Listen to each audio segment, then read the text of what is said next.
Um híbrido selvagem, metade porco, metade javali, emerge da floresta. Uma fera poderosa e indomável. A pastora Mayra, ela falou algo muito interessante, que quem não pensou em algum dia, se eu fosse Deus, ou se eu tivesse poder, o que eu poderia fazer? Quanta injustiça a gente vê nessa terra, quanta coisa errada que talvez a gente gostaria muito de poder mudar. Isso passa na nossa imaginação.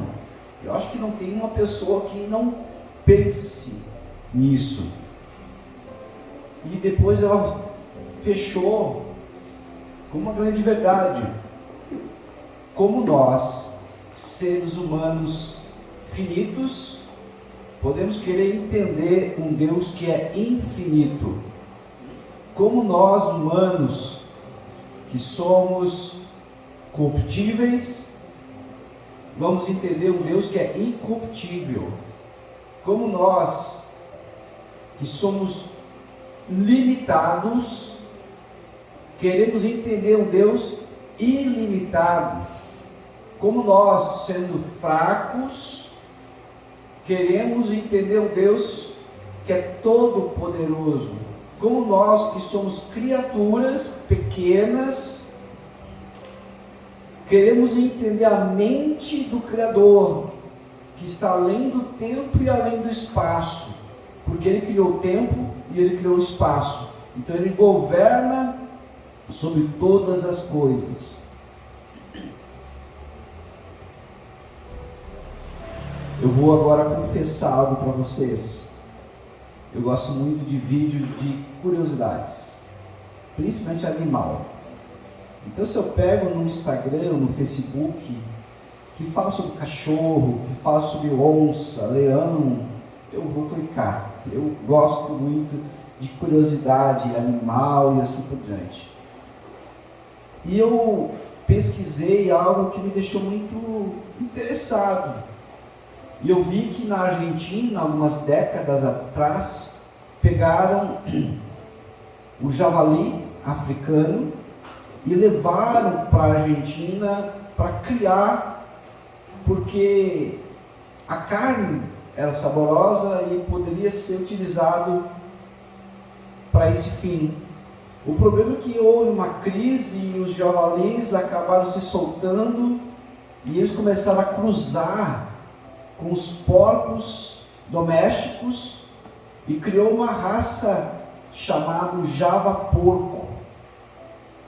E essa raça Java Porco, ela saiu da Argentina, foi para o Uruguai, veio para o Rio Grande do Sul, subiu para Santa Catarina, Paraná, São Paulo, chegou até na Amazônia. E o Java Porco, ele pegou o que tem de melhor na cruza desses dois animais. Pegou a crueldade, a selvageria do javali, com o poder de ter muitos filhotes do porco doméstico e de procriar e de crescer. Então o Java Porco se tornou uma praga que come, destrói lavouras, mata inclusive outros animais. E hoje mesmo estava olhando lá em São Paulo uma onça pintada, um animal de grande porte, morta pelos Java Porco, porque eles andam em manada, em grupos muito grandes. Então o próprio animal que seria o caçador, e que é caça, é claro, o Java Porco, mas principalmente os filhotes, os pequenos, às vezes ele se dá mal quando ele luta contra adultos. Mas quando é que começou esse problema? Quando alguém teve a infeliz ideia de trazer um animal de um país, de um continente que tem predadores naturais lá, como leopardos, como os leões, e trouxe para cá que não tem predadores naturais. E depois da cruz se tornou um monstro que ele chega até 400 quilos, algo absurdo, assustador, e hoje mata homens, crianças. É um problema nacional, e a caça foi liberada por causa disso. Esse exemplo eu quero trazer só para vocês entenderem.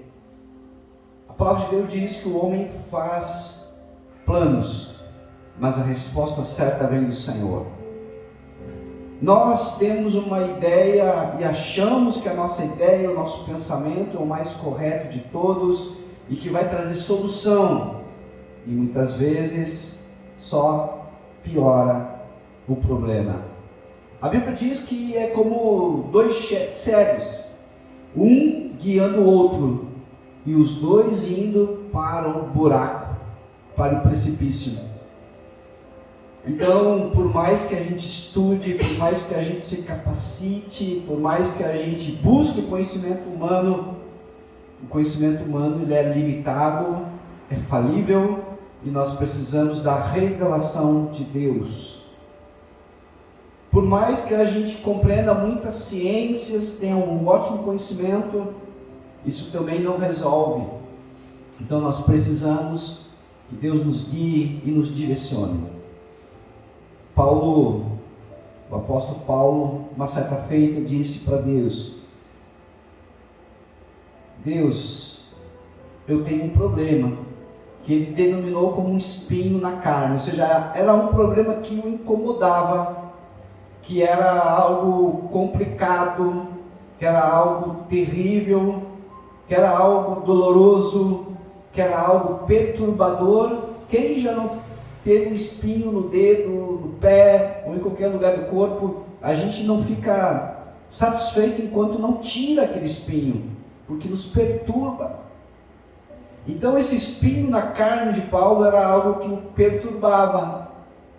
E ele diz nas Escrituras Sagradas: eu orei a Deus 3 vezes e pedi para que o Senhor tirasse esse espinho, porque esse espinho era como se o Satanás viesse e me esbofetasse, ou seja, me maltratasse. Era algo que perturbava ele, que incomodava ele. E o que o Senhor disse? A minha graça te basta, pois o meu poder é aperfeiçoado na tua fraqueza. E o que nós compreendemos disso? Tem coisas que acontecem em nossas vidas, e às vezes nós achamos foi o diabo que colocou, ou até mesmo nós mesmos acabamos provocando esse problema, porque há uma lei natural e também espiritual, que nós só colhemos o que nós plantamos, e nem sempre nós temos comportamentos bons. Às vezes a gente age errado, e tudo que nós plantarmos nós vamos colher.